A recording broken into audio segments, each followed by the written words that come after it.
Tick tock, tick tock. NFL draft is coming right around the corner.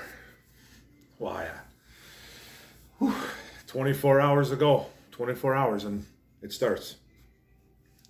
A lot of stuff circulating right now.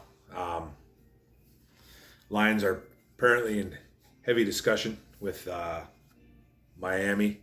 But Miami's trying to literally pineapple us. They don't want to give us that fifth overall pick. They want to jump up to 3, but they don't want to give us the 5th, eh? So I'm guessing they want to give us like the 18th and somewhere in the 20s. I say no, but then again, I'm not the GM there. I wouldn't do it. I wouldn't do it without that 5th overall pick. Like, you can't jump up from 5 to 3 and not give us at least swap that 3 and the 5, right? Okay, so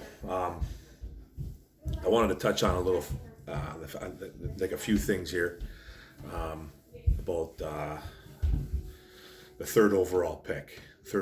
Actually, like the draft history of the actual third overall pick of the Lions, and a little bit of history just behind it in the NFL. It's one of those picks that very heavy defense, it seems to be. I've checked the last 10 years. Out of the last 10 years, 7 has been defense. 7 has been defense. 3 D tackles out here, 4 defensive ends, 2 quarterbacks, and a running back. Now, I've always kind of noticed too with that third overall pick that it's going to be heavy D. That's what I've kind of like noticed over the years, and obviously, 10 years kind of that proves that theory, right? But it's interesting. Lions can't mess this pick up. They just can't. They can't really mess this pick up, and I don't think they're going to. So I think whatever they do, even if they happen to trade down, that they're going to be okay. But I'm going to go over some of the guys that have been drafted in the past 5-6 years before I hit the actual Detroit Lions draft history at the number 3 overall pick. So back 2019, last year, the Jets took Quinnen Williams, a D tackle out of Alabama. Jury's kind of out still on that kid. But he's a mammoth man. He's a mammoth of a man, and he's, you know what I mean? But we'll see more and more of that kid actually in the years to come. So I don't really have too much to say. I don't watch a lot of Jets ball, so you know what I mean. Like, but I just know he was phenomenal in college. So you know what I mean. But he was a third overall pick, a defensive tackle out of Alabama. And then 2018, Jets again, that third overall pick, they took Sam Darnold. Struggled his rookie year. Struggled bad as any quarterback would, and everybody remembers what he did to us on opening night. First pass he ever threw was a pick 6, Quandre Diggs. That took it back, but then he went on to win that game for the Jets. They actually put a beating on us. That game, I was at that game. I lost my mind at that game. Oh my God, that was just bad times. Wow, that brings back some bad memories. Whew. Then back 2017, San Fran had a third overall pick, and they took a DN out of Stanford, Solomon Thomas. Pretty much been a bust for them. Actually, I think he's been benched, to tell you the truth. He's one of those first-round defensive linemen that San Fran loves to take, and but he hasn't panned out at all. To tell you the truth, I think he's still on the roster for the 49ers, but he's pretty much on his way out the door if he doesn't step up, right? Still got a little bit of time. He's still young, obviously, so you know what I mean. Then back 2016, the Chargers, they took Joey Bosa. Everyone knows what Joey's all about. One of those Bosa boys, man. They're just football bred beasts, and he's been one of the best pass rushers in the league for the Chargers for the past few years. And it just goes to show that defense wins out. You know what I mean? Like a third overall pick, man. It's heavy defense, man. It's like I said, that's what it's all about, man. That's what it's all about at that pick. Is usually it goes the quarterback and then another quarterback, and then the defense starts trickling down, right? So okay, and then back in 2015, Dante Fowler got picked by the Jacksonville Jaguars, another defensive end out of Florida. He ended up getting hurt, and then he ended up getting traded. Getting traded to the Rams, and he's played better as of late, right? He went to a Super Bowl. So it just goes to show you again, like I'm repeating myself. Defense wins out, and it's making the case for tomorrow. The Lions are gonna. I think they're going defense, and they're either taking. If Young falls, they're scooping him up. Or they're gonna trade out and get that corner, or they're gonna drop the linebacker out of Clemson, Isaiah Simmons. So you can't go wrong with either pick. Either pick, you can't go wrong. But I do want to touch up on some Lions history too. Well, the last time the Lions had top 5 picks, does anybody remember this one? Top 5 picks, it was 2013. Everybody remember who that was? I do. Ezekiel Ansah out of BYU. Defensive end. Raw. Had all kinds of talent, but just couldn't stay healthy. He's made out of paper mache. I think he had maybe 1.5 good years in Detroit, and just he wanted out. He's looking for money. Went to Seattle. I think he got hurt in Seattle. I think he's pretty much on his way out the door, anyways. I think, and for any NFL team, I don't think he'll ever get signed again. Maybe, I'm sure he could be under contract for the Seahawks. I think that's who he plays for, right? But that was the last guy. Then there was 2010. There was Sue. Everybody knows Big Boy Sue, man. Big Boy Sue came here, man, and he literally made his mark on the NFL. I've never seen a defensive tackle come in like that and literally destroy people. Like he purposely went out to hurt people. That's what he did.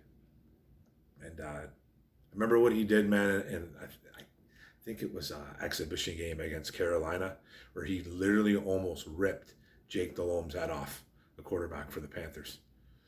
The play in itself was super athletic. He just manhandled his way around guys, did his thing, power, athleticism, everything to get to Delhomme, and just took him by the mask and just almost took his head off. And then he went on to have. He pretty much dominated every year he's been. I think he's still, even when he left Detroit, he had 2 monster years in Miami. Tackle wise, anyways, he still got to the quarterback. He still ended up like 4 or 5 sacks. It's pretty good for a defensive tackle. He ended up having like 8 or 9 a couple times for the Lions though, and he was just one of those guys that did everything. He played the run phenomenally. He played the pass even better. Got to the quarterback. He disrupted, chaotic, did everything you asked of him. Just that he couldn't control his shit. He just couldn't control his. He's dirty as fuck. He is. He's very, very dirty. But I love the way he played. Just I wasn't all about him kicking people and stuff like that. And I just think he just was a guy that just couldn't get out of his own way. I don't think he was intentionally trying to do stuff. It was almost just like he would just snap. He would just snap. It was like one of those guys that just snapped, and then once he did it, he was like, "Oh man, what did I just do? What did I just do?" You know what I mean? Like you could always sense that about him, man. And he just played the villain. It was almost like he didn't want to, but that's what he was. And then now he's playing in Tampa Bay, and he's gonna. Personally, I think he's a Hall of Fame player. I think he's going to get into the Hall, but the thing is his actions on the field, being dirty as he is, it might take him a little bit longer, but I think he'll get in eventually. He won't be a first ballot or nothing like that, but he'll get in. But that was the Lions' top 5 guys. That the last time we were in the top 5, the 2 that are really noteworthy, right? So then, this is the fun. This is the fun part right here. This is the fun part right here, man. The Lions haven't had the 3rd overall pick, well, since the 80s. They've only had it 3 times. 3 times since 1980. Exactly. So, I'm not going to go most recent. I'm going to go the last. I'm going to go in the middle. Okay? I'm going to go in the middle. Okay? It was Bennie Blades in 1988 out of Miami Hurricanes. And if everybody knows, if anybody remembers Bennie Blades, like I do, I remember I actually met him at my high school. He came with a group of Lions. I got his autograph somewhere on a jersey, and I remember him playing, and I remember him being one of the most fearsome guys on the field at the time, like one of the most feared guys. You wouldn't go over the middle on him. You wouldn't try to take him one-on-one. He'd knock your face off. He was a good player. A couple Pro Bowls, maybe a couple All-Pros, for sure one All-Pro. He was just a guy that you didn't mess with on the field. He was that tough. He was tough. He's got a lineage of brothers too, and cousins, I think, that played in the NFL too. So it's a really good family there. They got a really good family name. There's been some good Blades that have been in the league. So Bennie Blades, he was one of my favorite players of all time growing up. And then I'm gonna leave you with Barry Sanders. Everybody knows who Barry is at Oklahoma State Cowboys. The GOAT, GOAT. Nobody's better. I can't even begin to tell you his numbers. His numbers are through the roof. Should be the number 1 running back of all time, but he decided that he didn't love the game anymore, and he was just probably sick of losing, and gave us 10 years. He gave us 10 years of and he owes the city of Detroit nothing. People like to rip on Barry and stuff like that, say he's a quitter. You know what I mean, man? He blood, sweat, and tears on the field, man. He did it all. He did it all, man. He did it all. He was one of the best, the best actually. The GOAT. He was the GOAT, man. I can't even begin to rip off his numbers because it's not even worth it. He was so good. He was so fun to watch. Every time if you went to a game back in the day in a Silverdome and you actually were able to witness a game with Barry Sanders, the second he touched the ball, this is no word of a lie, and I'm sure people can agree with me on this, you literally lost your breath. You would literally lose your breath because he was probably going all the way. There's a good chance he was taking it 60, 70 yards to the house, or just having a miraculous run. He was going to do something that was going to make your jaw drop. He was the most electrifying athlete I've ever watched in my life. And that's including hockey, basketball, football, baseball, all the above. Most electrifying human being that I've ever seen play a sport. It was nuts. It was nuts. And then now I'm going to leave you with the most recent one. And we all remember this guy. Say it with me, everybody.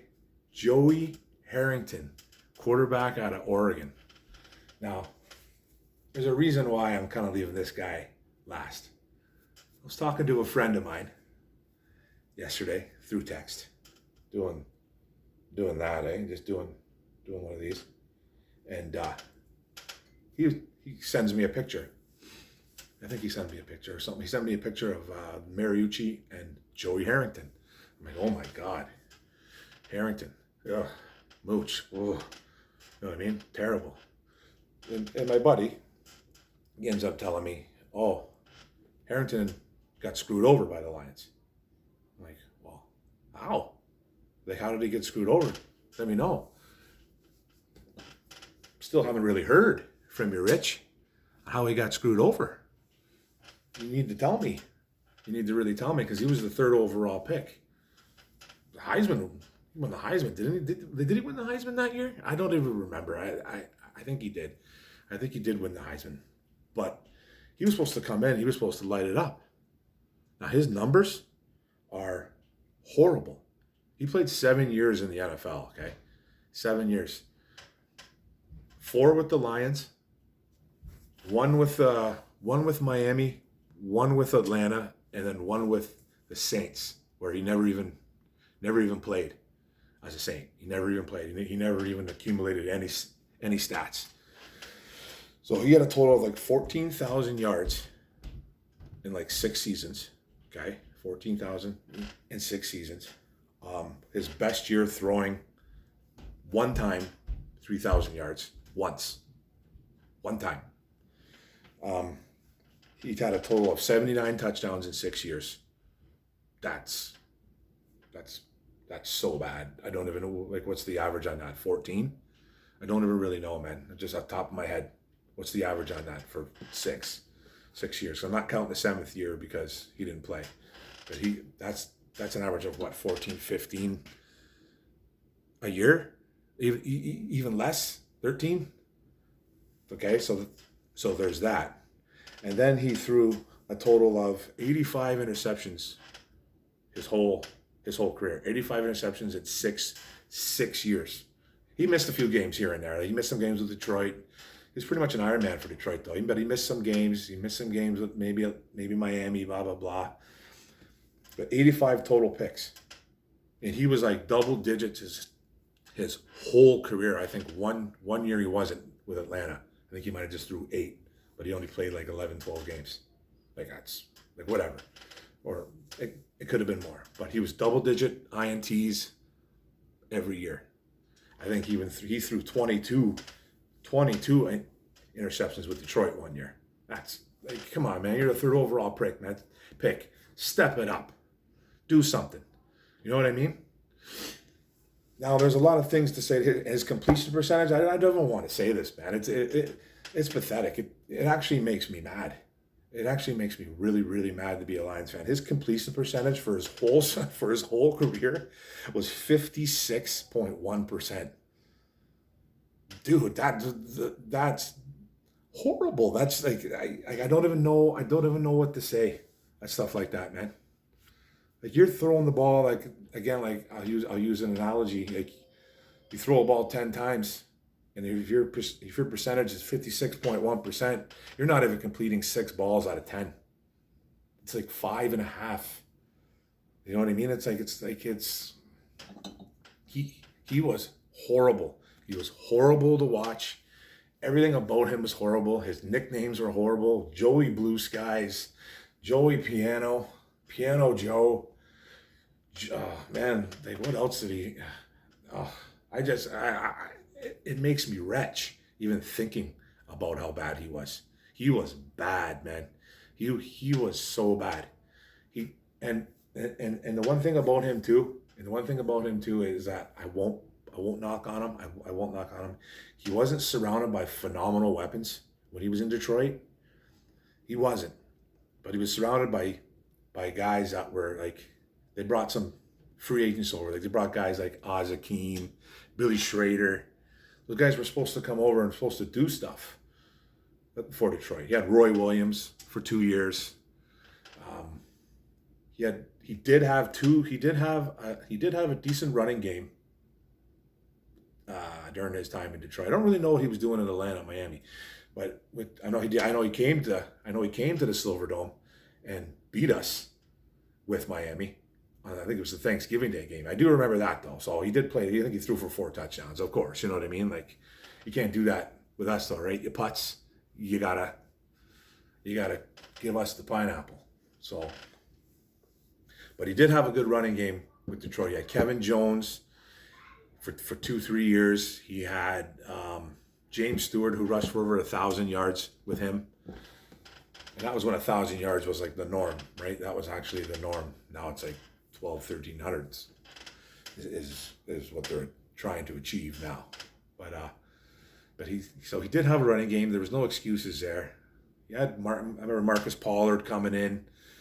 Sean Alexander, Steven Alexander, the tight end. He came in. So they tried to surround him with a couple of weapons. It wasn't the best, but it's still no excuse, man. You got to make your guys better around you, especially if you're the third overall pick. Do something. You know what I mean? Because when Kitna came in, when Blue Skies rolled, Kitna came, and he actually played okay. He played way better. He was a seasoned. He was old. He was a veteran. You know what I mean? He was throwing the ball to guys like Mike Furry. Mike Furry got like almost 100 catches and over 1,100 yards, 1,000 yards. Roy Williams had a big year with him, with Kitna. You know? Just, Harrington was garbage, man. He was pure garbage. But he was that third overall pick. Thank God we're not going quarterback, though. Because I don't think there's any quarterback worth taking early except for Joe Burrow. And we don't have a shot at Joe Burrow. He's going to Cincinnati at number 1. And apparently Tua's sliding. And this Herbert kid is supposedly going up the ladder. I don't know how true that is. We'll know tomorrow, man. It's like I said, tick, tock, tick, tock. So it's going to be interesting. But I just wanted to go over a little bit of history, and I want to throw a few jabs at my boy, Richie Segan. I had to do it, buddy. I had to do it. I had to tell you. I had to show you how bad Blue Skies really was. Don't be mad. Okay, so that was just a little bit of fun right there before the draft tomorrow. If you guys want, man, ask me some questions about the draft if you guys feel like it. I might go live tomorrow. I might go live for the draft tomorrow through YouTube. So I'll have to do it upstairs. I just got to figure out a way how to do it. Shouldn't be hard to figure out. But I'm probably going to go live. If I don't, I'm probably not going to come. I'm probably going to come the next day with my recap of how bad my actual mock was that I did, because I have a feeling it's going to get absolutely shit on. It's going to get destroyed. But I just have a feeling. Just have a feeling, man. Just like, especially when you hear some of the guys that are rising up and falling now, it's like, oh man, shit, that guy. I don't think that guy's even going to get drafted in the first. So, but that's okay, and that's what's fun about it, right? And if you guys got any questions about the draft or anything about Lions related, let me know, and I'll try to get back to you. Just everybody stay safe and take it easy. Bye.